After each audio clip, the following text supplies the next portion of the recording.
Yeah. We have Commissioner Lerner. Someone's not muted. If you could mute the speaker. Is that me? On your face? How about him? I just muted my speaker. It's me. Oh, good morning. That's okay. All right, I think all tech issues are out of the way. We can begin. Good morning, residents of our Commonwealth and everyone in attendance. I'm Krista Caceres, Chairwoman of the Citizens Law Enforcement Advisory Review Commission, long for clear, and want to welcome you to our 7th quarterly meeting. On Monday, September 8th, 2025 at 10:04 a.m., this meeting is called to order. We will now have roll call of our commissioners and ascertainment of quorum by Commissioner Amy Zapp. Good morning. Good morning, Commissioner. Hey, everyone, Commissioner, you're first up. Present. Thank you. David Sonnenschein, Here. Jeffrey Wilson, Present. Leon Ford is absent. Dr. Roselle. Present. Benjamin Lerner, Present. Judge Lerner. Fran Chardo, Present. Amy Zapp, I'm present. Charles Bailey, Present. He's absent. Did he say present? Yep. Oh, I'm sorry, I didn't see you. Kevin Mahoney. Present. Okay, so we have 9 present, 1 absent. A quorum is present. Thank you, Madam Secretary. Seeing that we have a quorum, the commission may proceed with necessary votes on official business. As always, we'd like to acknowledge and thank State Inspector General Michelle A. Henry, OSIG Chief of Staff Michelle Kelly Walsh, Ms. Jamie Hicks, Executive Director of the Clear Commission, Ms. Corey Farrell, Assistant General Counsel for OSIG, and Mr. Jonathan Hendrickson, Deputy State Inspector General of External Affairs for OSIG, for their continued work and guidance on our behalf. Next up, as always, we'd like to acknowledge and thank the ex officio members for their partnership and service to our Commonwealth, representing the Office of the Governor, Deputy Chief of Staff Michael Pike. Good morning. Representing General Counsel Jennifer Selber, General Counsel designees, Executive Deputy General Counsel Kelly Sekula, and Deputy General Counsel Ann Gingrich Cornick. Morning. Good morning.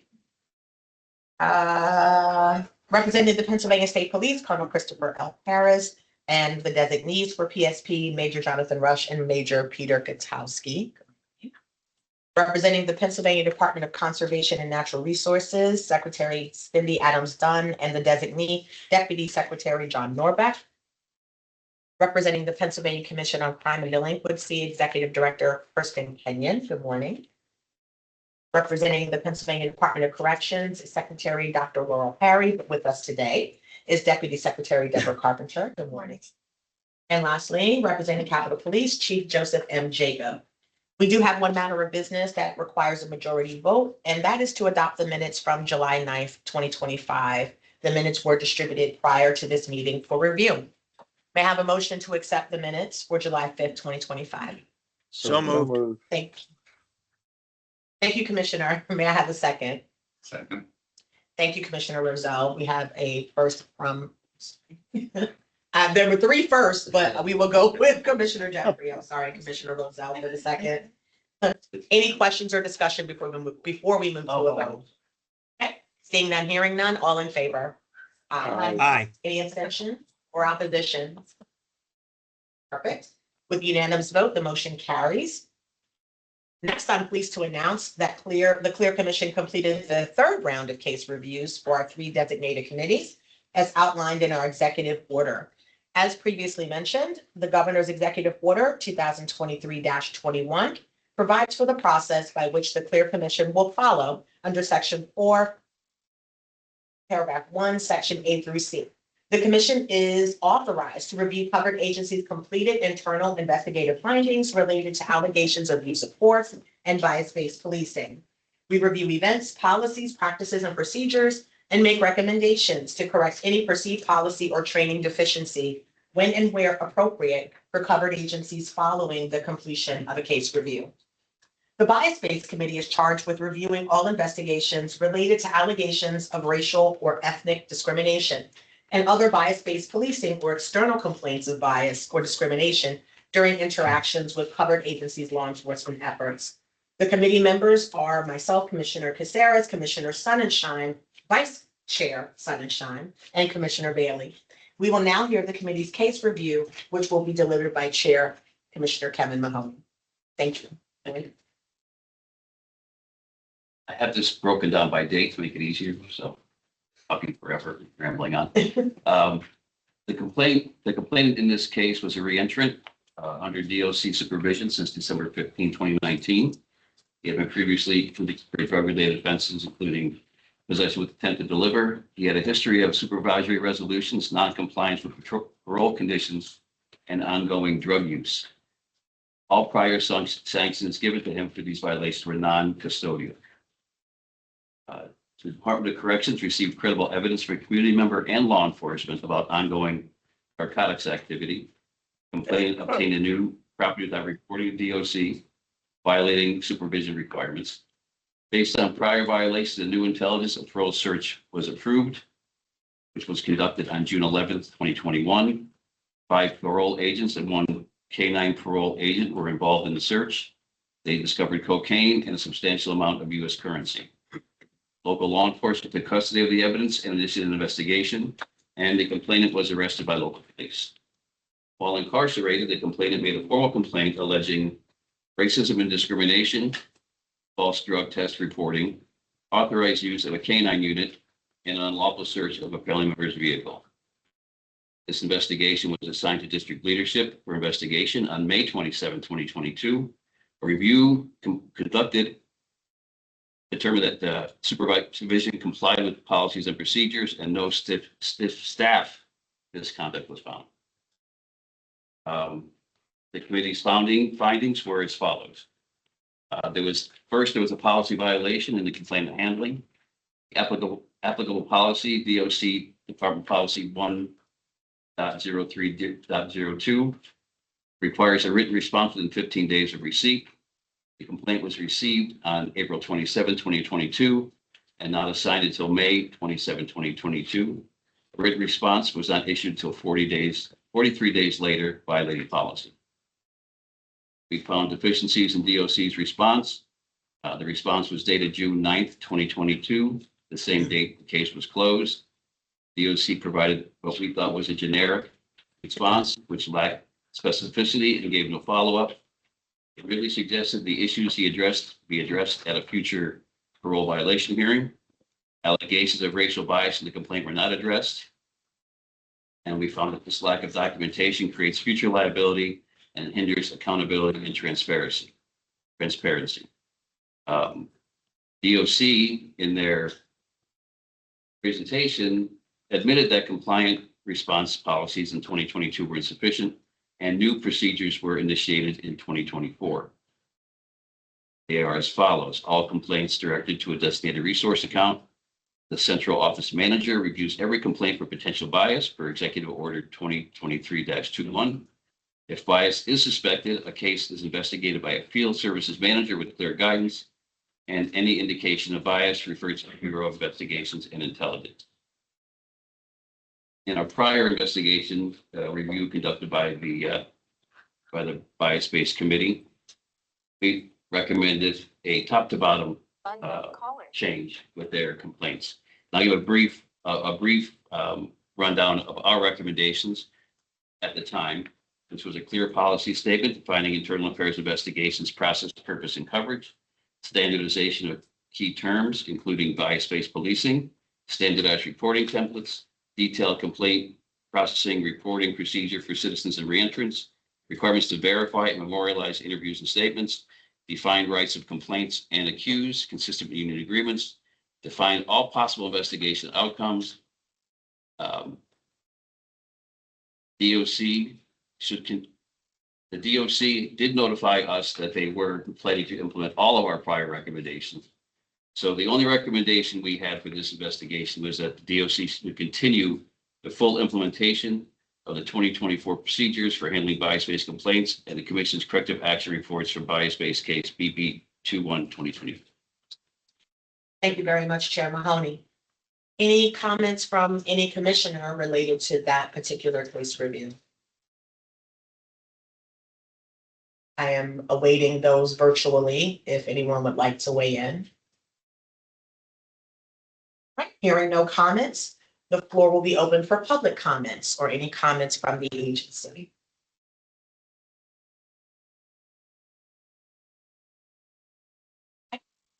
Hearing none, we will now move to a vote by the body of commissioners to accept the preliminary case review from the bias-based committee. May I have a motion to accept? So moved. Thank you, Vice Chair Sunshine. May I have a second? Second. Thank you, Commissioner. Excuse me. Any discussion on this case before we move? Hearing none, seeing none, all in favor? Aye. Any opposition or abstention? If so, please state your name. Majority of you have accepted that case review, and thank you again, Chair Mahoney. The Use of Force Committee is charged with reviewing a representative, quote, a representative random sampling of lower level uses of force resulting in injury or death, including arrest and control techniques, baton strikes, and conducted energy weapon deployments.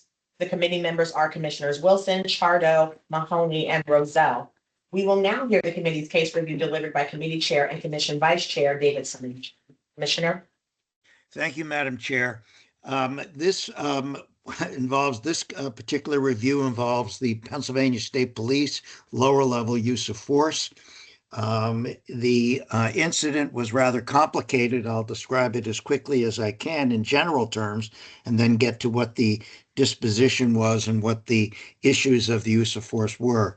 The case began in West Virginia, where a citizen who apparently was quite intoxicated was driving illegally, apparently speeding. At one point tried to run down a West Virginia County Sheriff, unsuccessfully, happily.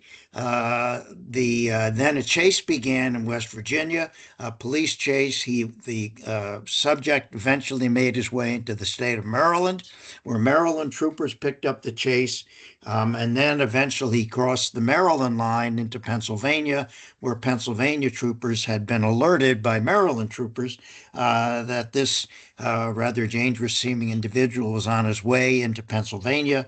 And as apparently as policy provides, between states, Pennsylvania troopers and PSP picked up the chase, eventually bringing the chase to an end in Pennsylvania. And in doing so, completed, or I should say, applied a number of use of force techniques. I'll just read them to you very quickly. They use what is called the precision immobilization technique, or the pit maneuver, which involves the trooper touching the rear left of the subject automobile. Obviously, you can't be going 100 miles an hour to do this in an area that is essentially free of traffic, which has the effect of spinning the subject automobile around and stopping it completely. And that was done successfully. There was a utilization of verbal commands after the vehicle pursuit. We mentioned the pit maneuver. There was the utilization of force when the subject was resisting, being taken into custody. Hands, fists, and feet were used by a number of troopers in the attempt to bring the subject under control. There was some bodily injury, not serious bodily injury, and then the deployment of a tire, and prior to that, the deployment of a tire deflation device was used, and all of these issues involve uses of force, obviously less than deadly force. All of these activities were in fact reviewed by Internal Affairs. It was all reviewed timely and according to policies and practices. The adjudication found that in fact, or the report found that all of these uses of force were justified. And that adjudication then was approved by the Deputy Commissioner of Administration, Professional Responsibility. And again, timely, the investigation was closed. And the final result was that based on the facts and all of the information that was available, that all of these uses of force were in fact justified.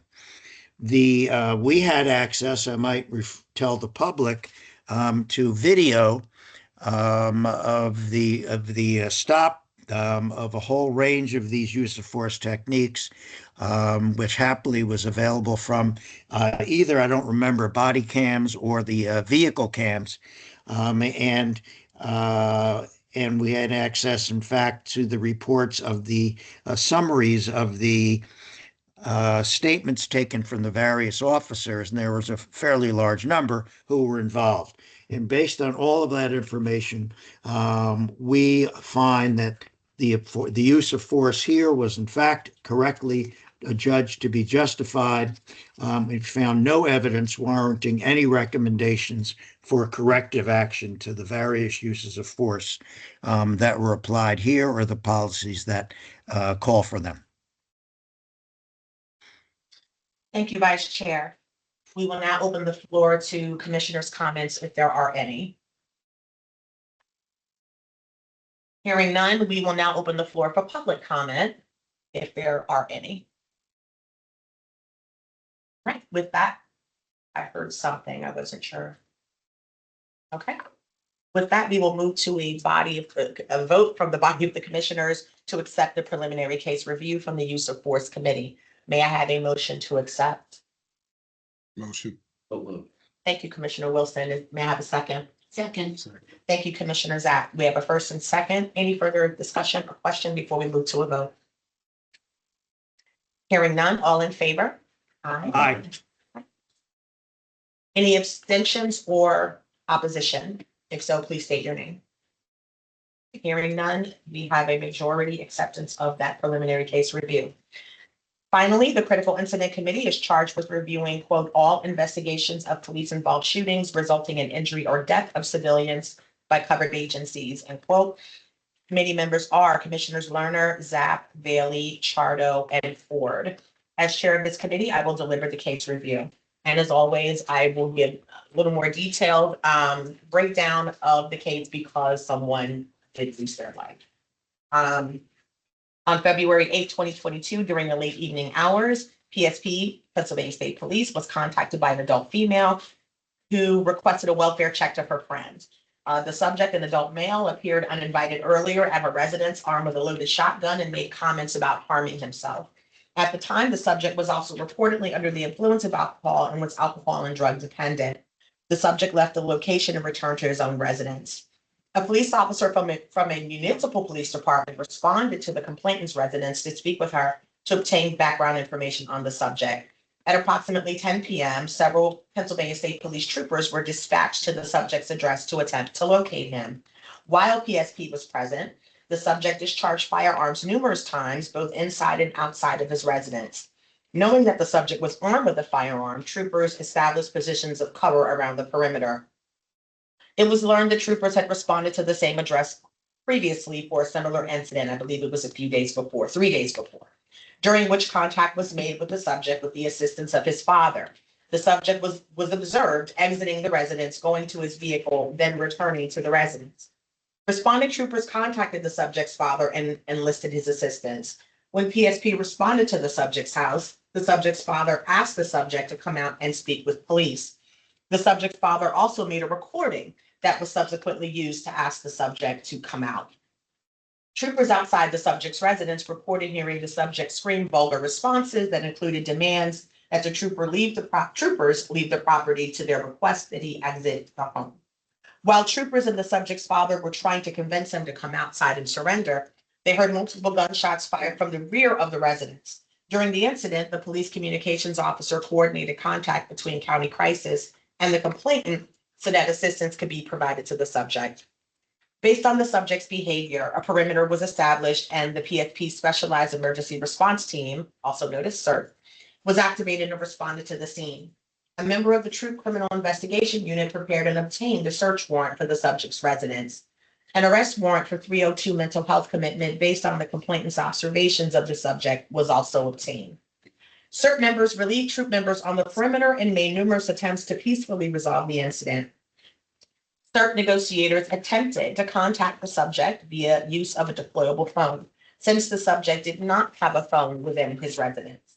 CERT provided a clear and concise surrender plan to the subject.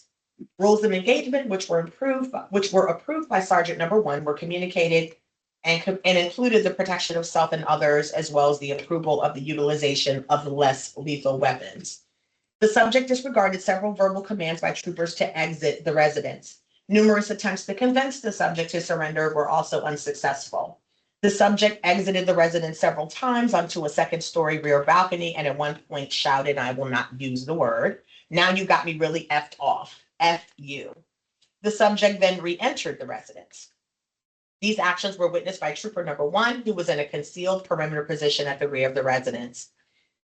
Troopers 2, 3, and 4 were also positioned near this location. The subject again exited the residence via a rear door onto a second-story balcony and discharged several rounds from an AR-15 style rifle in the direction of Trooper Number 1.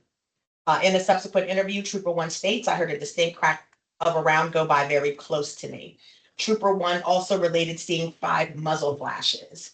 Trooper 1 returned fire by discharging his department-issued M4 rifle and struck the subject, causing him to fall back into the residence through an open door.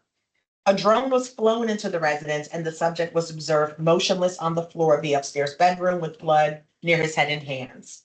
A noise flash diversionary device was deployed while the subject was actively being observed by the drone. The NFDD detonated, but the subject did not react. Certain members subsequently made entry into the residence, finding the subject lying on the floor of the second-story bedroom that adjoined the balcony at the rear of the residence. Paramedics entered to render aid. However, the subject had already succumbed to his injuries. The county coroner responded and pronounced the subject deceased. Evidence was taken. Firearms were found. An HK 416D 22 caliber rifle with an extended magazine was recovered from the subject's bedroom in close proximity to the subject. The rifle was damaged and had blood on it. The rifle's pistol-style grip and forward assist were struck by a projectile. Additional firearms and other things were located inside the residence. Finally, there was a journal entry written by the subject in which he expressed thoughts of, quote, ending this storm of a life, and, quote, maybe getting good and drunk and stoned and going out with a bang. A PSP major case team activation was initiated. Following months of investigation, on March 17, 2022, the county district attorney provided a preliminary written determination, which in part stated the DA would not pursue charges against Trooper 1. Trooper 1 was, I did skip over this and with my apologies, per protocol, Trooper 1 was placed on administrative duty pending the outcome of the investigation. On March 21st, 2022, Trooper 1 was returned with full duty status. After all of the investigation on October 13, 2022, the Bureau Director concurred with the findings of the Division Director, and the adjudication was forwarded to the Deputy Commissioner of Administration and Professional Responsibility to ensure the findings complied with PSP standards of adjudication and investigation. And on October 20th, 2022, this investigation was closed by IAD. Preliminary findings and conclusions of our committee. Pursuant to Section 4B of Executive Order 2321, the Review Committee conducted a comprehensive review of Case 22-0171 in accordance with Article 8 of the Commission bylaws and adopts the following findings and conclusions. The Review Committee found 22-0171 to be prompt, as outlined within PSP Administrative Regulation and all the other regulations.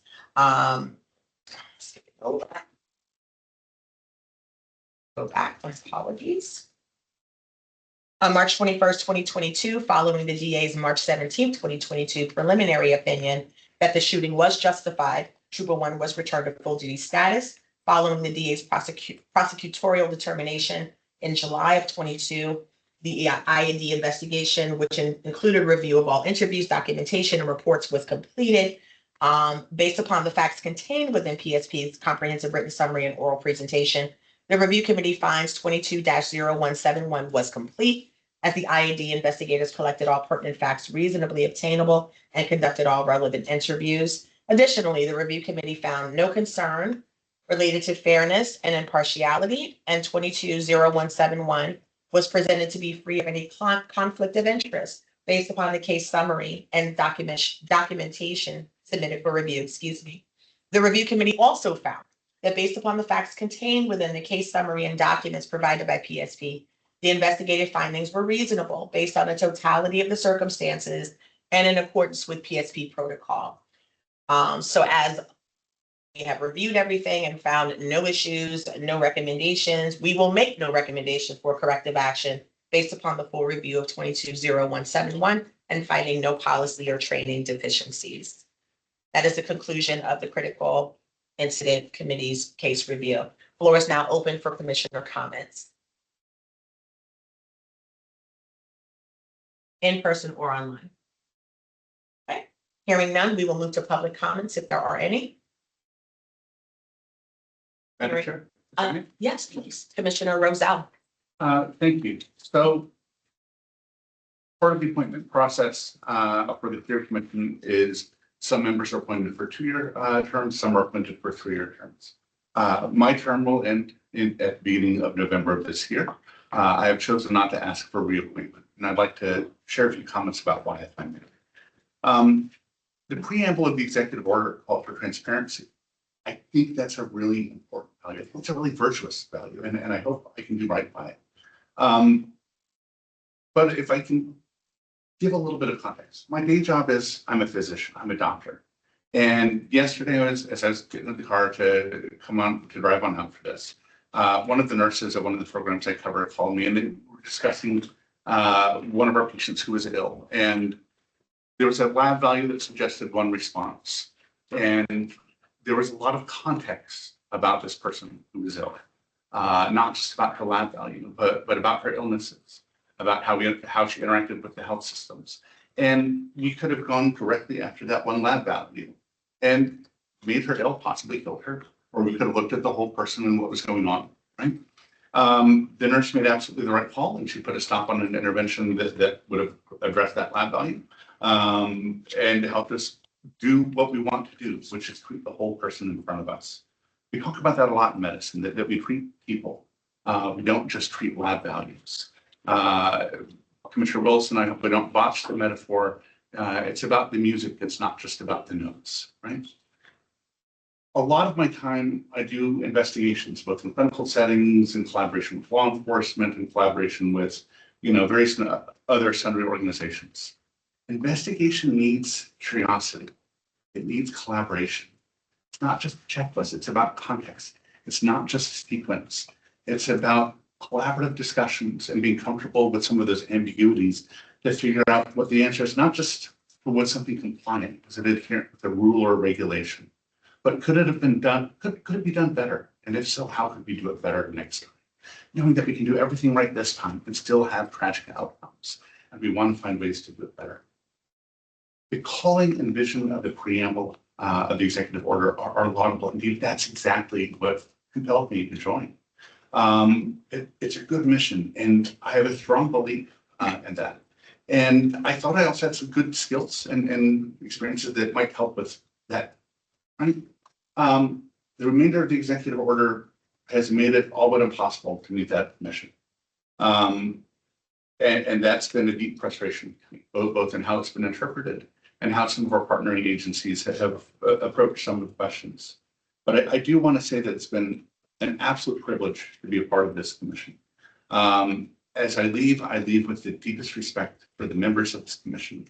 And I hope that our stakeholders and partners can find a pathway to continue to respect the talent and wisdom of these commissioners and to help really achieve that vision of CLEAR by finding that pathway to allow greater access and more meaningful discussion about these important cases, and to look beyond not mere compliance, but how do we actually improve these services for the safety of our officers and for the safety of our Commonwealth.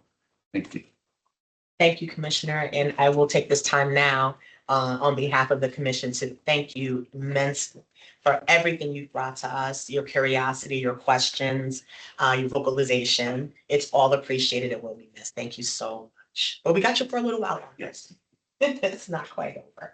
So with that, any other public comment before we move to adopt this report? All right, hearing none. We may have done it, and please forgive me. Did we have a motion by you, Commissioner Wilson? Okay, and who seconded? I'm sorry. Was there a second? Apologize. Second. Thank you, Commissioners. So we do have the first and second. We've already had the discussion. All in favor? Aye. Yeah, thank you. Any opposition or abstention? Perfect. Unanimous vote to accept the critical incident committee review. Next order of business is to announce the upcoming dates and location of our future quarterly commission meeting, which will be Tuesday, December 2nd, right here in Harrisburg at the PCCB building where we are now at 10 a.m. Would love to see you either online or in person. Now, the floor is open for public comment. If there's anyone here, use the raise your hand feature and you'll be recognized to share your thoughts. Otherwise, we will move to adjourn. Hearing nothing, this meeting has come to an end. Thank you all for being with us. I'd like to have a motion to adjourn. So moved. Thank you. Commissioner Wilson beat you to it, Vice Chair. Thank you. Have a lovely day, guys. Thank you.